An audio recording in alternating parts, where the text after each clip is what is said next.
Welcome back to episode 40, and I'm back with Dennis at Classic and Retro Restorations.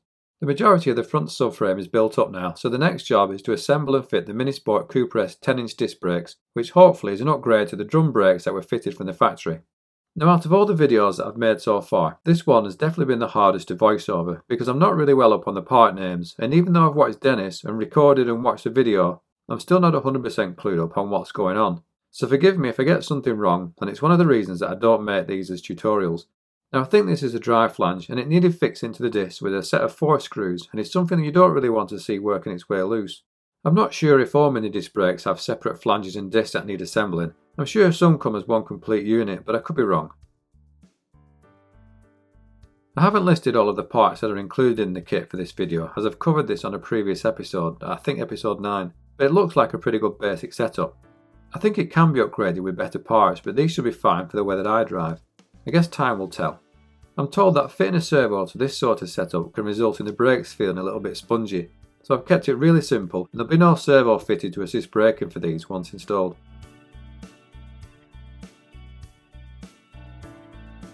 The ball joints are assembled next.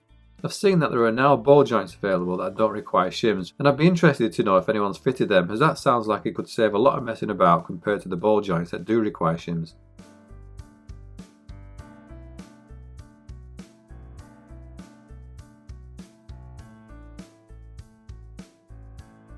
Now please note that I've heavily edited the rest of the video to keep it watchable, because there's a lot of repetitive work required when assembling these parts, and they can take some time to get right. It's also one of those parts that people seem to have developed their own system for assembling them, and no doubt many out there will have their favourite or preferred method. And this video isn't meant to be a how-to or a detailed guide to assembling the Minisport discs, it's just part of my online documentation of the build, but it does give some idea of what's involved. To ensure a decent fit, the grinding paste was used on the ball joints, and after a couple of minutes in the drill and a few refit checks, the fit felt a lot better. I'm not sure if this is a step that's vital or whether it's an additional process for perfectionists only, but if doing this helps prolong the life of the ball joint and ensures a better and safer installation, then it's got the nod from me.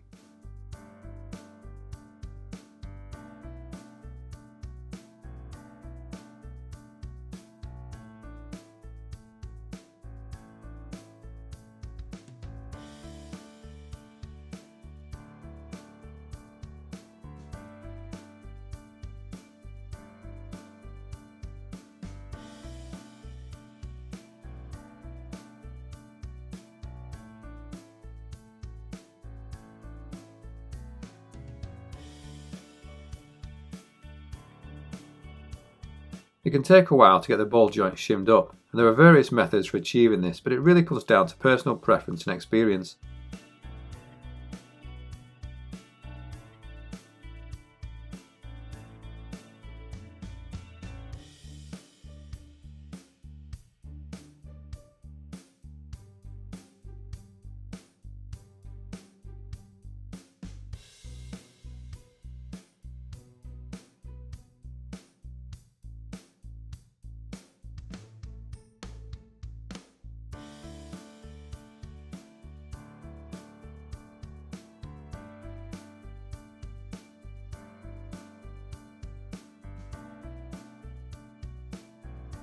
If the ball joint seizes up when driving, then the lock nut can really come into its own to help prevent the nut coming off, so it's quite important to knock over part of the edge.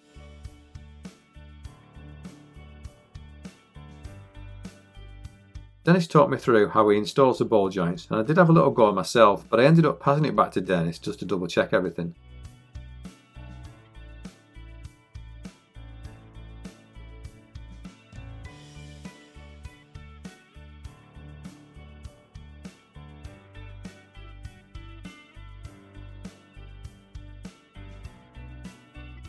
Once the ball joints were on, it was time to add the wheel bearings.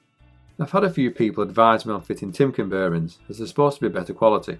But I'll see how these go for now, as they came with the kit, but if I have any issues in the future, I'll likely make the swap, as I do hear good things about them.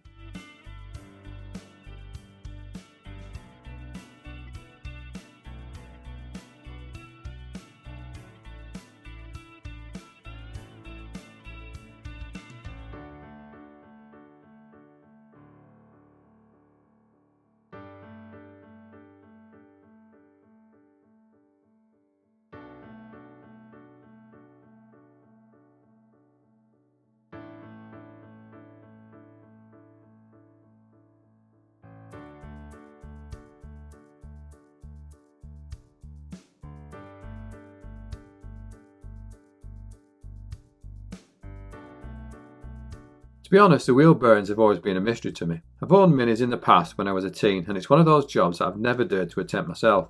Nothing has really changed much, it's still a job that I'm not happy to do myself, but it's been great to see what's involved in installing them.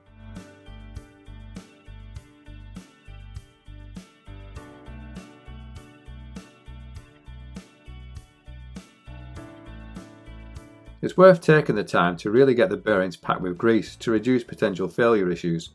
Apparently there are machines to do this for you, but taking the time to work the grease into the bearings by hand seems to work quite well.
With the wheel bearings installed, the drive shafts were assembled next.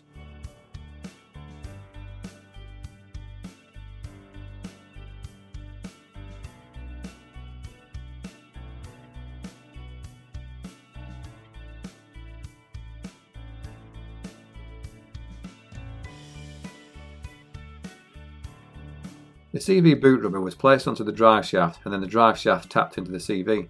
One thing that I was surprised at was just how much grease is needed for the CV, and I sort of understand now why the split boot rubbers get picked up by MOT testers.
Having never done a CV before, Dennis decided it was time for me to get some hands-on experience. It's not as easy as it looks. I mean, those CV boot rubbers are stiffer than they look for starters, and those clips at the end don't half test your fingernails.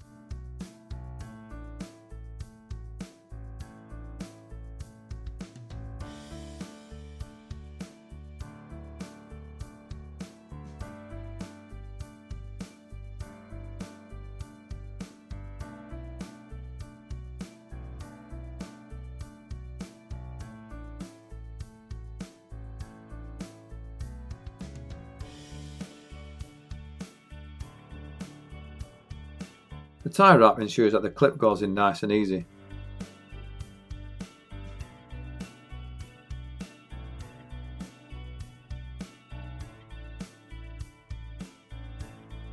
And with the tap of the mallet, the drive shaft went straight in. All we had to do now is fit them to the engine and the subframe.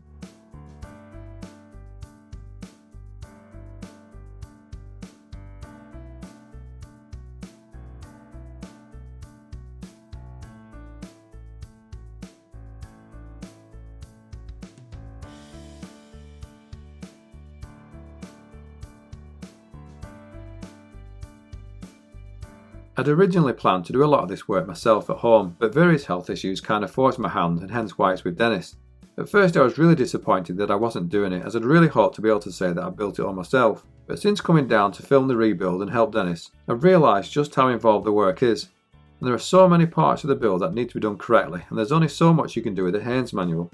Parts always tend to need tweaking somehow, and without the knowledge or experience I just wouldn't have known, and that potentially could have been very expensive.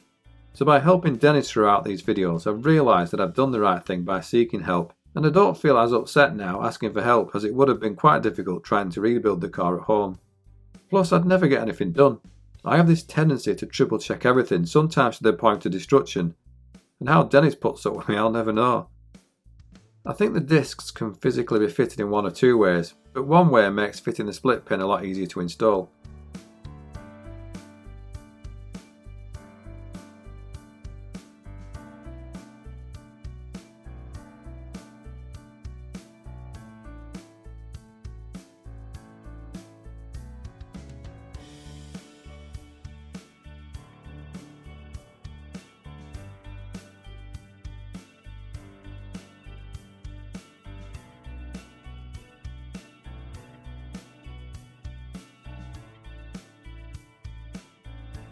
The brake pads that come with the kit are Mintex.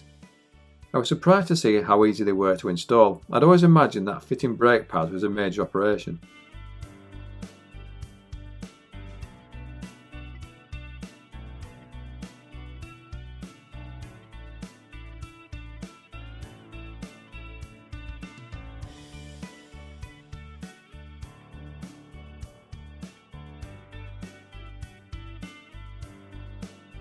But that's most of the front end bolted up together, so I'll wrap up the video here as I've got a lot more footage to sort through, and I think that the next video will be the front subframe being fitted and the rear subframe assembly.